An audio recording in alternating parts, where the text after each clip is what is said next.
Reading through the Bible, Numbers 16, Korah, Dathan, and Abiram. Korah, son of Izhar, the son of Kohath, the son of Levi, and certain Reubenites, Dathan and Abiram, sons of Eliab, and On, son of Pelah, became insolent and rose up against Moses. With them were 250 Israelite men, well-known community leaders who had been appointed members of the council. They came as a group to oppose Moses and Aaron and said to them, "You have gone too far. The whole community is holy, every one of them, and the Lord is with them. Why then do you set yourselves above the Lord's assembly?" When Moses heard this, he fell face down. Then he said to Korah and all his followers, "In the morning the Lord will show you who belongs to him and who is holy, and he will have that person come near him. The man he chooses he will cause to come near him. You, Korah, and all your followers are to do this. Take censers, and tomorrow put fire and incense in them before the Lord. The man the Lord chooses will be the one who is holy. You Levites have gone too far." Moses also said to Korah, "Now listen, you Levites, isn't it enough for you that the God of Israel has separated you from the rest of the Israelite community and brought you near himself to do the work of the Lord's tabernacle and to stand before the community and minister to them? He has brought you and all your fellow Levites near himself, but now you are trying to get the priesthood too. It is against the Lord that you and all your followers have banded together. Who is Aaron that you should grumble against him?" Then Moses summoned Dathan and Abiram, the sons of Eliab. But they said, "We will not come. Isn't it enough that you have brought us up out of a land flowing with milk and honey to kill us in the desert? And now you also want to lord it over us. Moreover, you haven't brought us into a land flowing with milk and honey, or given us an inheritance of fields and vineyards. Will you gouge out the eyes of these men? No, we will not come."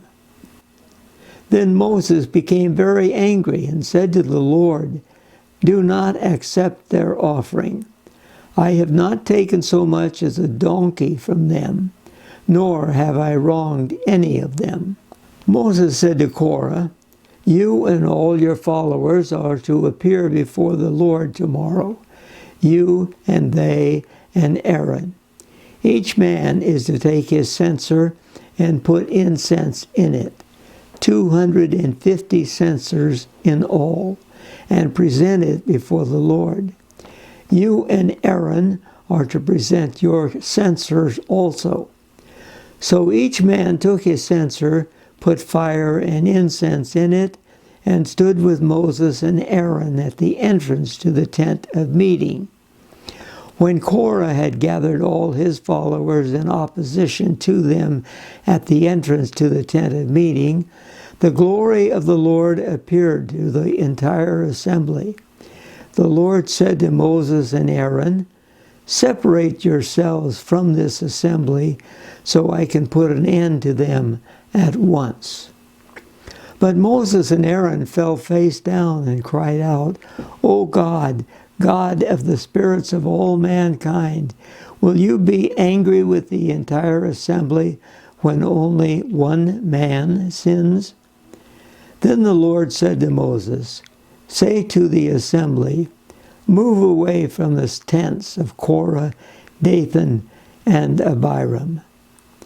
Moses got up and went to Dathan and Abiram, and the elders of Israel followed him. He warned the assembly Move back from the tents of these wicked men. Do not touch anything belonging to them, or you will be swept away because of all their sins." So they moved away from the tents of Korah, Dathan, and Abiram. Dathan and Abiram had come out and were standing with their wives, children, and little ones at the entrance to their tents. Now Moses said, "This is how you will know that the Lord has sent me to do all these things, and that it was not my idea.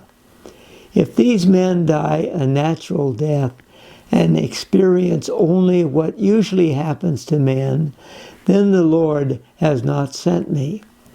But if the Lord brings about something totally new, and the earth opens its mouth and swallows them with everything that belongs to them, and they go down alive into the grave, then you will know that these men have treated the Lord with contempt." As soon as he finished saying all this, the ground under them split apart, and the earth opened its mouth and swallowed them, with their households and all Korah's men and all their possessions. They went down alive into the grave with everything they owned. The earth closed over them, and they perished and were gone from the community. At their cries, all the Israelites around them fled, shouting, "The earth is going to swallow us too." And fire came out from the Lord and consumed the 250 men who were offering the incense. The Lord said to Moses, "Tell Eleazar, son of Aaron the priest, to take the censers out of the smoldering remains and scatter the coals some distance away, for the censers are holy, the censers of the men who sinned at the cost of their lives.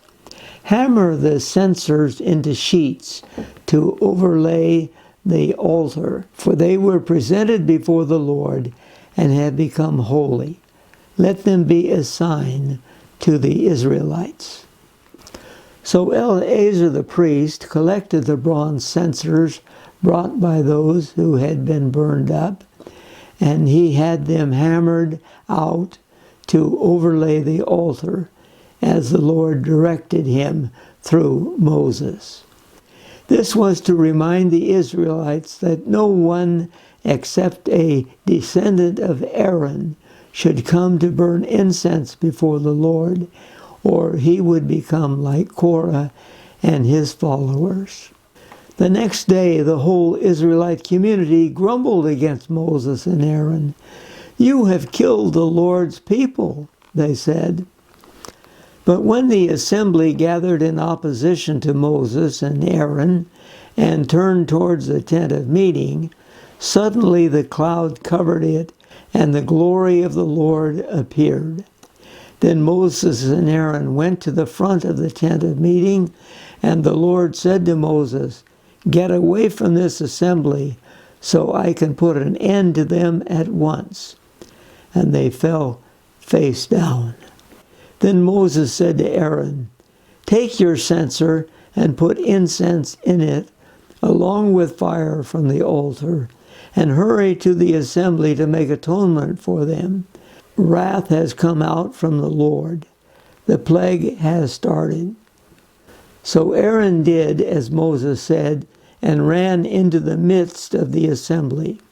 The plague had already started among the people, but Aaron offered the incense and made atonement for them.